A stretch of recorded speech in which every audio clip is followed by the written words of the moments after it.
traditionnel chez Fils de France que de nous réunir à fréquence d'environ tous les 2 mois dans un endroit convivial pour débattre d'idées et d'autres, mais particulièrement de celles évidemment qui nous tiennent à cœur à Fils de France. Donc pour nous, on ouvre une nouvelle perspective, je dirais, puisque nous étions plutôt centrés sur des idées qu'on dira par euphémisme métapolitiques. Mais l'idée des combats éthiques ou liés à la vie ou liés à l'écologie humaine sont très nouveaux pour nous et évidemment notre participation à la Manif pour tous n'est pas étrangère à cette nouvelle perspective que nous ouvrons chez Fils de France et qui sera inaugurée donc ce soir par notre ami Tugdual Derville, fondateur ou cofondateur de Écologie humaine, dont il va nous parler longuement. Donc on va faire se dérouler de la sorte, c'est-à-dire qu'on va laisser Tugdual parler pendant 20, 25 minutes, 30 minutes, selon ce qu'il souhaitera. Et je vous invite d'ores et déjà à préparer vos questions au fur et à mesure de son exposé, de telle manière à ce qu'ensuite on puisse avoir quelque chose de très dynamique. Voilà. Bon, mais, cher Tugdual, je te laisse la parole. Merci. Merci beaucoup, Kamel, de ton accueil. Je me souviens du jour où j'avais raté un train et tu m'as consolé parce que je t'ai vu à ce moment-là par hasard. Tu as parlé de métapolitique et au fond, étrangement, moi je présente souvent l'écologie humaine comme justement une promesse métapolitique, donc je suis aussi dans l'élan de ce que vous avez déjà fait.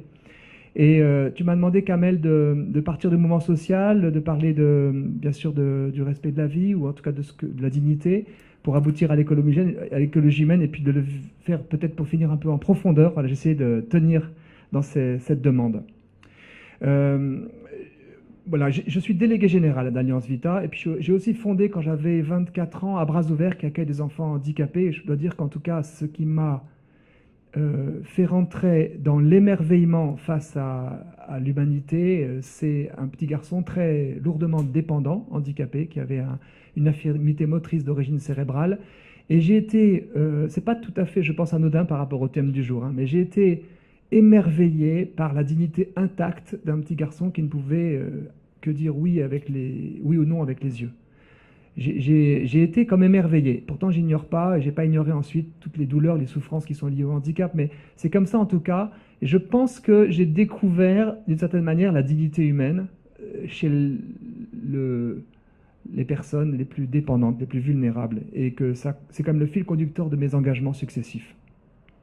Alors cette loi Taubira qui nous a fait nous rencontrer, notamment une semaine avant la manifestation du 17 novembre, Kamel, qui nous a fait nous rencontrer aussi derrière les banderoles, tous, dans les cités où nous avons tracté ensemble, etc.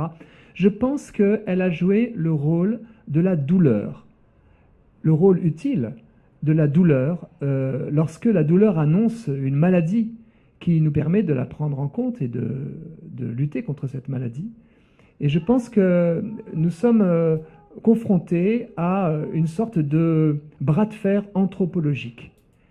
La loi Taubira nous a fait soudain mesurer que notre identité profonde d'hommes et de femmes était comme menacée dans le déni du réel, au fond, menacée, et que certains prônaient carrément l'effacement de cette complémentarité homme-femme, dont je crois nous avons mesuré la valeur. Je crois que la loi Taubira nous a fait davantage nous interroger sur le sens de notre propre identité d'homme ou de femme, et aussi sur le sens étrange qui fait que nous sommes tous issus d'une femme, enfantés d'une femme, engendrés par un homme et une femme, et que c'est ce que cette loi, dans un premier temps par sa pièce cachée adoption plénière, et ensuite par ce qui est en débat désormais, l'accès à la procréation artificielle pour 2 personnes de même sexe, au fond cette loi prétendait effacer ce repère hérité de la nuit des temps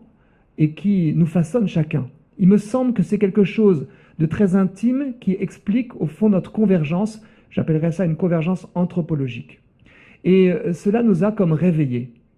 Un peu comme on réveille un ours de son hibernation, et un ours, ça ne se rendort pas ensuite. Donc nous sommes réveillés. En y réfléchissant encore hier, j'ai écrit un petit texte récemment, donc je suis un peu dans des textes des réflexions plus récentes. Je pense que nous nous sommes très largement désembourgeoisés. C'est-à-dire que des centaines de milliers de personnes sont allées dans la rue, ont fait de ce thème étrange un thème quasi obsessionnel de toute une année, ont renoncé à des loisirs, ont renoncé à des biens matériels, ont renoncé à du confort. Et le débat prégnant dans de nombreuses familles, dans de nombreux groupes, dans de nombreuses associations, ça a été ce sujet. Et nous sommes finalement épris du bien commun. Alors bien sûr, Fils de France, je suppose, était depuis bien longtemps épris du bien commun. Mais il y a une sorte de réveil. Moi, je prépare un livre qui s'appellera « Le grand réveil de la loi Taubira à l'écologie humaine ». Et je pense qu'on est, comme tous, tombés amoureux de cette dignité humaine et amoureux aussi de ce bien commun pour le servir. Je crois aussi, et je l'ai dit à un conseiller du président de la République que j'ai pu rencontrer, que derrière nos banderoles, des choses comme définitives se sont passées, de l'ordre de la fraternisation, de l'ordre de de la découverte de ce que nous avions en commun, d'être simplement des êtres humains, hommes ou femmes, tous nés d'un homme et d'une femme, et que on nous rabat parfois les oreilles de thèmes, bien sûr, dont je néglige pas l'importance, mixité sociale, diversité. Eh bien, s'il faut les utiliser, je crois que notre manifestation, nos manifestations, notre mouvement social a été un laboratoire de la mixité sociale et de la diversité. Et que ça a été reconnu d'ailleurs par des interlocuteurs proches du pouvoir en place. Nous étions peut-être un des plus grands services à rendre à la paix sociale aujourd'hui, en acquérant tous ensemble ce souci de citoyenneté et de service de notre pays, qui peut-être aussi est propre à réveiller l'Europe ou le reste du monde. La loi Taubira, elle est intervenue comme une revendication pivot. Elle n'arrive pas par hasard, elle arrive après des décennies de revendications, de bouleversements de mœurs et de lois successives qui sont passées par la dissociation entre relations sexuelles et procréation, puis la dissociation entre procréation et relations sexuelles, notamment par l'arrivée très forte en France des techniques de procréation artificielle. J'en dirai un mot parce que c'est l'éthique aussi d'Alliance Vita. Nous sommes à l'écoute de souffrances extrêmement intimes chez des couples et des familles, chez des femmes enceintes en difficulté, souffrances liées à des grossesses imprévues ou difficiles, souffrances, je le disais, de l'infertilité, de l'annonce du handicap. Et je dirais un tout petit mot de la souffrance, mais il ne s'agit bien sûr pas de juger les personnes, mais par contre de faire le constat que, au fond, toutes ces souffrances ont comme anesthésié la conscience commune sur la dignité des êtres humains les plus vulnérables. Je suis moi-même intéressé par mon laboratoire intérieur. Une énorme rage de dents me rend peu aimable. Ma conscience, mon sens du bien est comme anesthésié par la souffrance physique. Et je suis donc pas là pour juger des personnes qui ont d'énormes souffrances morales ou psychiques, des grandes épreuves de la vie. J'ai cité l'annonce du handicap, l'infertilité. Et en général, face à ces épreuves, on a tendance à fermer les yeux sur tous les moyens pour y échapper. Mais le risque, c'est qu'effectivement, ces moyens ne soient pas justes. Et une des conséquences, une des réalités même particulières de notre France que nous aimons, c'est que c'est le pays au monde désormais qui est le plus marqué par l'eugénisme, qui est le plus marqué par la vérification anténatale à l'état de fœtus ou à l'état d'embryon de l'être humain déjà conçu. Et il ne naît en France que s'il est dûment vérifié. Il y a des taux très forts liés à la souffrance des couples et aussi peut-être à la pression sociale, à notre regard sur les personnes différentes, les personnes handicapées. Il y a des taux énormes, jusqu'à 96% de fœtus touchés par la trisomie qui ne voient pas le jour, 100% dans le cas de certaines myopathies. Et donc nous sommes un pays où la sélection à l'entrée est peut-être la plus drastique, comparable à ce qui se passe dans des grands pays d'Asie à propos des petites filles, où il manque, vous savez, 40 millions de filles en Inde et 40 millions en Chine, parce que dans ces pays, l'arrivée d'une fille, pour beaucoup de familles, est une catastrophe, une vraie détresse pour la mère, du fait de la politique de l'enfant unique, et du fait aussi du système de dot qui fait qu'une fille a, entre guillemets, moins de valeur, ruine ses parents, tandis qu'un garçon l'enrichit du fait de la culture telle qu'elle s'est déployée. Je vous dis ça parce qu'il est parfois plus facile de regarder loin de nous les dérives éthiques effrayantes. Et en les regardant, on peut regarder honnêtement celles qui touchent notre pays. Si je vous ai parlé de cet eugénisme et de ces systèmes de plus en plus artificiels de fabrication d'êtres humains, c'est qu'il a une relation étroite avec la loi Taubira. Ceux qui ont voulu cette loi, ceux qui la revendiquent, souffrent de ne pouvoir engendrer dans les relations qu'ils vivent, qui sont des relations infécondes entre deux hommes ou deux femmes. Et de ce fait, ils se disent, pourquoi pas moi? Pourquoi moi aussi je n'aurais pas d'une certaine manière droit à l'enfant? Or, ces enfants, fabriqués, entre guillemets, artificiellement, sont les plus triés par le diagnostic, notamment pré-implantatoire. Parce que quand un enfant est conçu artificiellement par la fécondation in vitro, eh bien, il faut produire beaucoup d'embryons et les trier. C'est le rôle des médecins procréateurs, j'en ai rencontré pas mal. Il faut les trier pour que ne soient implantés que les plus valides ou ceux qui ont plus de vitalité.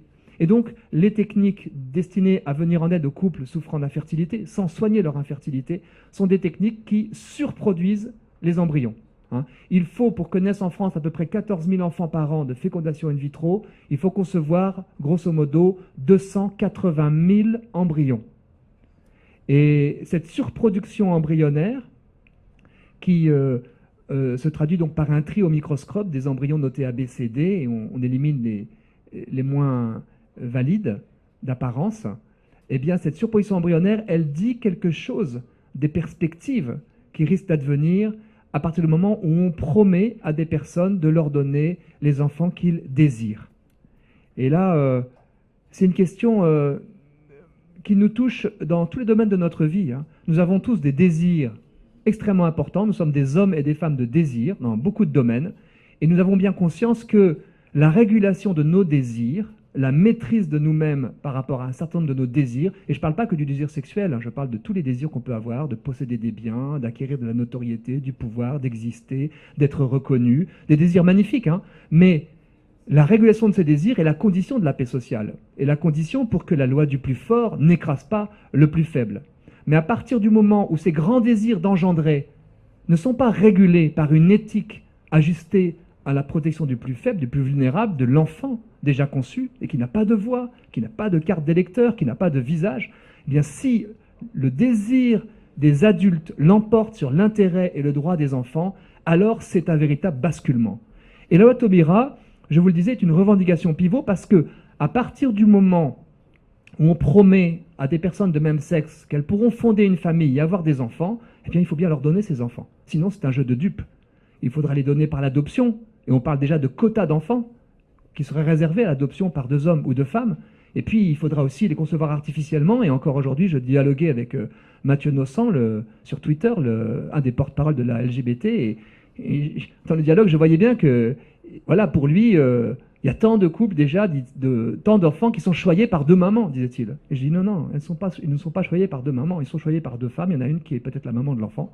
Éventuellement les deux, parce que c'est vrai qu'il peut arriver, j'ai vu ça à la manif pro-loi Taubira, une femme disait « je suis enceinte de ma compagne ». Et elle pouvait l'être, éventuellement, oui, par un don anonyme de gamètes, fécondation in vitro, procréation donc médicalement assistée, c'est illégal en France, mais peut-être que certains y parviennent, ou en tout cas à l'étranger, et donc implantation chez une femme de l'embryon conçu avec les ovocytes de l'autre femme et un donneur anonyme qui escamote donc le géniteur ou le père, et donc on va dire qu'il y a deux mamans, celle qui a enfanté l'enfant et celle qui est la génitrice. Elles seront toutes les deux éducatrices de l'enfant. Voilà comment on peut, d'une certaine manière, bricoler, piéger le système d'engendrement. L'enfant aura tout de même deux parents biologiques, mais l'un est escamoté comme géniteur, et il y aura bien une femme qui l'aura enfanté et qui sera, dira-t-elle, sa maman. Et l'enfant se retrouve donc coincé, pris au piège, au fond, d'un bricolage lié au grand désir d'engendrement, même manipulé de ces deux femmes. J'en arrive à l'écologie humaine. Lorsque, sur le podium du 13 janvier, j'ai proclamé que naissait un grand courant d'écologie humaine en voyant la foule, j'avais en tête cet attachement viscéral au repère naturel de l'engendrement par un homme et une femme, et aussi j'avais en tête des perspectives face auxquelles la loi Taubira nous alerte, de fabrication de l'homme pour l'homme, et non pas pour lui-même, pour les adultes, non pas en tant que naissant libre et égal en droit, mais soumis déjà à des désirs d'adultes, vérifiés dûment, triés comme on trie des objets industriels par l'eugénisme démocratique que nous avons désormais. Mais aussi, j'avais en tête tous ces bricolages qui visent à, au fond, rendre de plus en plus artificielle la procréation. Certains médecins de procréation ont pu témoigner qu'on leur a dit, dans leurs études, je pense à un homme qui a témoigné qu'au Canada, on pronostiquait que dans quelques années, on ne ferait plus des enfants à la papa, c'est-à-dire entre un homme et une femme dans des relations sexuelles. Non, ça sera trop sérieux, disait-il, de faire un enfant. On ira dans un centre de procréation, et puis là, on aura les ovocytes de monsieur, le sperme de madame, pardon, le sperme de monsieur, et on pourra fabriquer pas mal d'embryons, les trier, on choisira vraiment, et comme ils seront incapables de choisir, dit Testard, Jacques Testard, qui craint cette évolution extrêmement totalitaire, ce sont les procréateurs professionnels qui diront au couple, voilà quel enfant sera pour vous peut-être le plus proche du zéro défaut. Et donc, il y a un fantasme scientiste de maîtrise du vivant. Et désormais, nous sommes, je parlais de notre convergence anthropologique, mais nous sommes face à une convergence de 3 idéologies qui sont désormais entrées en synergie très dangereuse. L'idéologie scientiste qui considère, j'y reviendrai je pense, que le faisable est par essence bien. Tout ce qu'on peut faire techniquement, d'après ce que dit par exemple Marc Péchanski lorsqu'il récuse toute régulation par l'éthique ou par la religion de l'avancée des sciences, et notamment de l'expérience scientifique, eh bien, elle considère que tout ce qui est faisable est bon. Et donc cette idéologie scientiste, elle a un fantasme. Quand j'en parle, j'essaie de prendre des pincettes, de y accrochez-vous, parce que je ne sais pas si vous en êtes pleinement conscient, et que moi-même, en le découvrant, j'en ai pas cru mes yeux ni mes oreilles. Donc, le fantasme, c'est de recréer un nouvel homme. C'est de faire un homme qui intégrerait la machine, les derniers développements technologiques, l'informatique, la micro-robotisation, les grands progrès des biotechnologies, eh bien d'intégrer à l'homme, enfin, des outils qui permettraient d'échapper à l'évolution, à notre condition qu'il juge animale. Et pour enfin nous maîtriser notre création et être au fond le créateur d'un homo sapiens augmenté.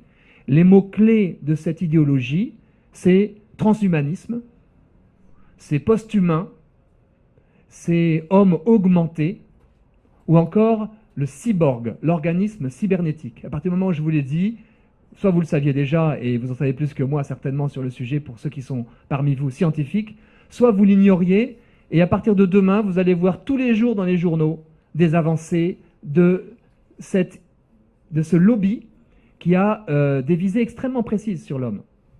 Et notamment récemment, vous avez peut-être vu qu'un homme avait pu, par la pensée, provoquer un mouvement chez un autre homme grâce à des puces électroniques greffées dans leur cerveau, et a donc pu prendre le contrôle partiellement du cerveau d'un autre. Et donc les transhumains ont cet objectif qu'ils pensent lié à la vocation de l'être humain, c'est-à-dire assumer le progrès de l'humanité en modifiant l'homme, en le rendant invulnérable, immortel, et donc en dépassant les dures limites qui sont celles de notre condition, le corps, le temps et la mort.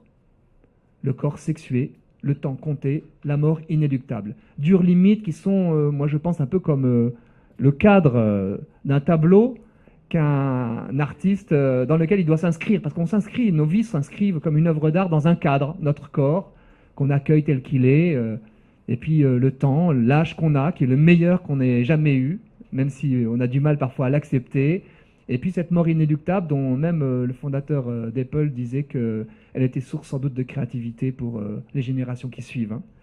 Et donc il y a une sorte de refus de ces dures limites.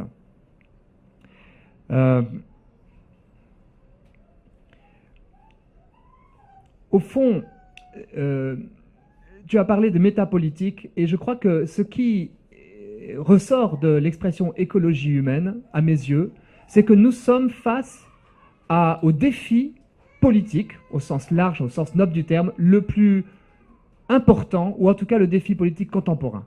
La question de l'écologie humaine de ce qu'est l'homme, de ce qu'est la femme, de sa nature profonde, la question anthropologique est devenue une question radicalement à la fois nouvelle et majeure dans notre société. Je citerai Benoît XVI. Bon, moi je suis, vous le savez sans doute, catholique, alors je lis beaucoup de textes, mais je lis notamment cela. Et dans l'encyclique La charité dans la vérité, il dit « Les questions sociales sont radicalement devenues anthropologiques. Les questions sociales relèvent radicalement de qu'est-ce que l'homme ?» Et au fond, Jacques Attali, dans une tribune publiée au mois de janvier dernier à propos de la loi Taubira, rejoint exactement, alors que je suis en désaccord avec lui, notamment sur la loi Taubira, parce que lui, il disait c'est anecdotique, il faut laisser passer ça, mais disait-il, attention, derrière cette loi se profilent des questions majeures, et notamment, l'homme est appelé à définir et protéger, disait-il, le sanctuaire de son humanité. Ça rejoint la question de définir ce qu'est l'homme. Il disait aussi, est-ce que nous serons des artefacts produisant d'autres artefacts? Est-ce que l'altruisme, disait encore Attali, demeurera le moteur de l'humanité? L'altruisme et l'amour demeureront le moteur de l'humanité. Et je suis entièrement d'accord avec ces trois questions majeures que pose Jacques Attali. Au fond, l'écologie environnementale, que j'inclus volontiers dans l'écologie humaine, est née de penseurs, d'hurluberlus visionnaires, traités comme des fous à leur époque, et qui ont dit, attention, est-ce que nous ne sommes pas, nous, les êtres humains, en train de scier la branche sur laquelle nous sommes assis, la planète? Est-ce que nous ne sommes pas en train d'abîmer, de bousiller, pardon, la planète, et au risque de léguer aux générations futures, si nous survivons nous-mêmes à la pollution ou à toutes sortes d'évolutions climatiques désastreuses, au risque de léguer aux générations futures une planète moins habitable, voire inhabitable. Et au fond, l'écologie environnementale, au-delà des débats complexes, techniques et parfois aux outrances idéologiques de certains partis verts, a inventé un altruisme qui est à l'honneur de l'humanité, mais aussi sous sa responsabilité. À partir du moment où nous sommes capables d'avoir une influence radicale sur notre environnement dans la vie future, il nous appartient d'être responsables de ce que nous laissons aux générations futures, par respect pour elles, parce que l'être humain non encore né, non encore conçu, a la même dignité que nous et les mêmes droits que nous. Et au fond, l'écologie humaine, elle vient d'une question supplémentaire, ajoutée à celle des théoriciens de l'écologie environnementale. Est-ce que sur cet arbre où nous sommes perchés, nous ne sommes pas en train de nous scier nous-mêmes, de nous couper la tête, de dénaturer notre propre identité, notamment en effaçant l'altérité sexuelle, qui est un des biens les plus surprenants, qui nous rend interdépendants les uns des autres dans notre existence même, et plus loin, en bricolant autour de l'identité même génétique de l'être humain, ce qui est un grand fantasme dont je vous ai parlé il y a quelques minutes. Quelques jours après avoir prononcé cette phrase le 13 janvier, j'ai eu des appels multiples, notamment d'un économiste, Pierre-Yves Gomez, qui lui-même m'a dit, au fond, ton histoire d'écologie humaine, mais c'est vraiment le défi d'aujourd'hui. Mais ce n'est pas seulement le défi pour les biotechnologies, c'est également un défi majeur en économie. Il a écrit beaucoup d'ouvrages, il est président de l'Association française de management et il a, au fond, stigmatisé ce qu'un certain ultralibéralisme produit, faisant de l'être humain lui-même une variable d'ajustement des décisions qui lui échappent. Et donc, nous avons ouvert ce concept d'écologie humaine et j'ai découvert moi-même qu'il avait exprimé, mais je n'étais pas le seul, d'autres l'ont fait bien avant moi il y a quelques années, eh bien qu'il s'agissait de regarder les choses de façon multidisciplinaire. Et qu'il s'agissait d'aborder tous les sujets. Gilles Hériard-Dubreuil, qui était le troisième larron, qui est le troisième co-initiateur de ce courant pour une écologie humaine, lui est un grand spécialiste des crises environnementales. Il est allé pendant 20 ans, 4 fois par an à Tchernobyl, et il a vu à la fois la gravité d'une pareille crise, lorsque l'homme ne maîtrise plus sa technique, mais également combien il est nécessaire que nous réapproprions notre propre destin, plutôt que de le laisser aux superstructures technocratiques. Et donc, nous avons tous les trois, Pierre-Yves Gomez, Gilles Hériard-Dubreuil et moi-même, beaucoup réfléchi à la gouvernance. Comment, déjà en partageant nos visions tous les trois, en disant, voilà, l'écologie humaine, c'est pas Tocqueville d'Alderville, c'est pas un mouvement d'ailleurs, c'est un courant, et nous avons invité des personnes, 500 sont venus pour la première journée, et ont partagé leurs propres réflexions. Urbanistes, architectes, infirmières, médecins, tous ayant à cœur une question, est-ce que nos décisions privilégie toujours le respect de tout homme et de tout l'homme. Voilà, c'est un petit peu la clé de cette réflexion sur l'écologie humaine. En quelques mots encore, au fond, le fantasme de recréer un homme nouveau, ou le fantasme d'effacer, de dépasser, pour les effacer les limites de notre condition, ne date pas d'hier. C'est le fantasme prométhéen, c'est le mythe d'Icare. Au XIXe siècle, pour donner un petit exemple, il y a eu deux courants de pensée très forts qui sont déployés. Le premier courant de pensée, c'est l'idée que l'industrialisation était synonyme de bien. Et Jean-Luc Marion, philosophe, exprime qu'au fond, la Première Guerre mondiale, qui a laissé exsangue l'Europe, qui a été une guerre fratricide entre des peuples qui étaient finalement assez proches géographiquement, même s'ils avaient des traditions quand même de bataille entre eux, eh bien, cette guerre la Grande Guerre de 14-18 était essentiellement liée au fait que des pays s'étaient extrêmement industrialisés et qu'ils se disaient au fond, celui qui a la plus belle industrie, la plus grande industrie, c'est le meilleur, c'est le plus bon, comme une confusion entre la puissance industrielle et le bien, avec après un désenchantement, bien sûr, face à l'industrie. Eh bien, aujourd'hui, la nouvelle idole n'est pas l'industrie, c'est la technologie. Les nouvelles idéologies, puisque des idéologies mortifères se sont effondrées, j'ai envie de dire, entre nous, grâce à Dieu, au siècle dernier, mais les nouvelles idéologies, au fond, sont largement l'idolâtrie de la technique, l'idolâtrie du faisable. Et on le voit, on a eu une masterclass avec Vita où 70 jeunes sont venus se former, dont certains sont dans des écoles d'ingénieurs et travaillent, ils ont des matières comme l'intégration homme-machine, et ils nous ont dit, les professeurs qui nous parlent d'intégration homme-machine n'abordent en rien la questionnement éthique qu'il peut y avoir. Alors que c'est une question majeure. Question complexe. Hein. Mettre une puce électronique dans le cerveau d'une personne atteinte de tétraplégie, donc complètement paralysée, lui permettant par la pensée de maîtriser un exosquelette et donc de remarcher grâce à cette puce électronique, très bien. Ça lui redonne de la liberté de mouvement, c'est au service de son humanité. Mais la même ou une autre puce électronique qui lui permet de modifier, qui permet à celui qui l'insère de modifier certains comportements, de corriger certains dysfonctionnements, dira-t-on, de réguler l'homophobie de la personne, d'effacer la zone, pour penser certains, où réside la foi religieuse, considérée comme une sorte de parasite dans le cerveau d'homme libre.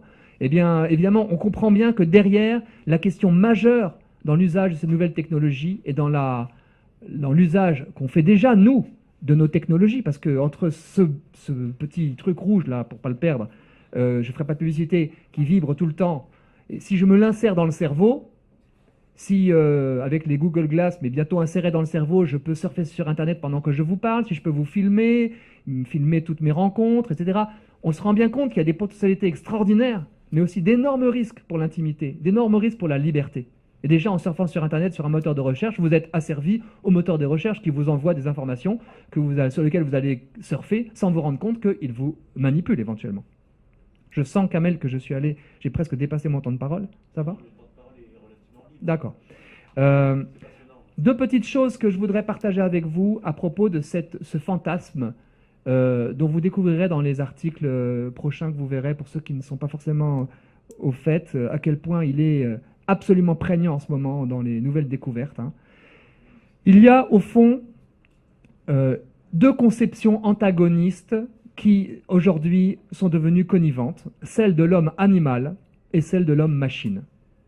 L'homme comme un animal comme les autres, c'est la théorie de Peter Singer qui a inventé ce qu'il appelle l'antispécisme, le spécisme étant le droit que se serait arrogé les êtres humains de dominer les autres espèces animales, de les domestiquer, de rendre esclaves, par conséquent, de les mettre à mort éventuellement, de les assassiner, etc. Et cet antispécisme de Singer va jusqu'à considérer que la dignité d'un animal peut être largement supérieure à celle d'un être humain. Il prend exemple sur les grands singes à la naissance, dont le QI serait supérieur à celui d'un petit bébé, et encore plus un bébé trisomique auquel il récuse la dignité humaine. Donc Peter Singer, qui est un philosophe australien, et qui va très très loin dans les conséquences de cet antispécisme. Je fais une petite incise dans des propos parce que j'ai raté une étape. Je vous dis qu'il y avait deux choses au 19e siècle. Hein. La première, je me souviens maintenant que j'en ai pas parlé. La première, c'est donc cette espèce d'idolâtrie de l'industrie. Et la deuxième, c'est l'eugénisme. Juste pour mémoire, hein, Il faut qu'on se rappelle que les grandes ligues eugénistes sont nées dans nos pays démocratiques occidentaux, avec notamment Francis Galton, qui est le cousin de Darwin, et qui a considéré que les progrès de la médecine s'étaient faits au détriment de l'être humain, puisque au lieu de respecter la théorie darwinienne de l'évolution et donc de la sélection naturelle, la médecine était venue faire survivre des indigents, des impotents, des malfaits, des gens avec des défauts. Et donc, il est allé très loin. Il a inspiré aussi Margaret Sanger, la fondatrice du planning familial mondial, qui avait des théories. De même, un troisième homme à citer, c'est Alexis Carrel, un très grand médecin, prix Nobel de médecine. Leur théorie était qu'il fallait supprimer par l'euthanasie les indigents, stériliser les gens dans les prisons, qu'il fallait interdire aux personnes avec un handicap de se reproduire. Et il allait extrêmement loin dans une violence stupéfiante dans nos pays démocratiques, dont la mise en application concrète, certes, a été faite pendant la Deuxième Guerre mondiale par des régimes extrêmement totalitaires, et ce qui a donné d'ailleurs au mot eugénisme une connotation très négative, alors qu'elle était extrêmement positive dans les 30 premières années du siècle dernier. Donc il faut qu'on ait vraiment conscience que nous sommes capables d'inventer des théories extrêmement meurtrières dans des pays démocratiques. Ce n'est pas la peine d'être dans un pays totalitaire pour le faire. La petite incise que j'avais oubliée. Donc je vous disais l'antispécisme de Peter Singer, et puis de l'autre côté, ce courant que j'ai déjà décrit de la transhumanie. Ce qu'ils ont en commun, qui veut donc créer un homme nouveau, justement pour le faire échapper à la condition animale. Ce qu'ils ont en commun, c'est un athéisme absolument affirmé.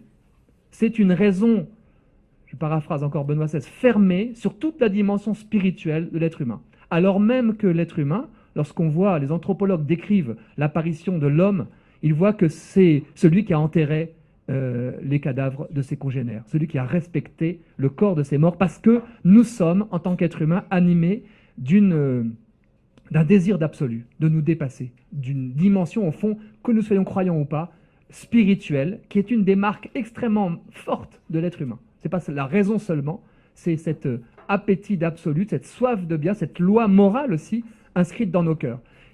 De plus en plus, vous voyez des gens qui en doutent. Alors, du coup, moi j'ai fait une petite comparaison. Je la fais très brièvement, mais j'ai regardé ça encore hier. Vous savez qu'on a... Brigitte Bardot s'est battue contre le massacre des bébés phoques à coups de gourdin sur la banquise à partir de 1976. De même, on s'est battu pour que un orque qui avait joué dans le film Sauver Willy, j'ai oublié son nom, Keiko, je crois, soit remis à l'état sauvage, voilà, sans trop considérer que les orques mangeaient des phoques et des otaries. Et j'ai vu un film où on voit des orques, qui sont des prédateurs extrêmement, des mammifères, très intelligents et domesticables d'ailleurs, mais prédateurs, qui jouent avec des otaries, qui les envoient à 20 mètres de hauteur, et puis après qui vont les manger quand ils tombent sur l'eau, etc. Personne n'a contesté le droit des orques à jouer avec les otaries, au nom de la dignité des otaries ou des orques. En revanche, quand Jan Fabre, qui est un plasticien provocateur flamand, a réitéré l'image de Salvador Dali avec des chats qui étaient en l'air, qui volaient, qui étaient lancés. Il a lancé des chats vivants. Il a failli se faire tuer par des êtres humains qui voulaient protester pour protéger les chats. Pourquoi?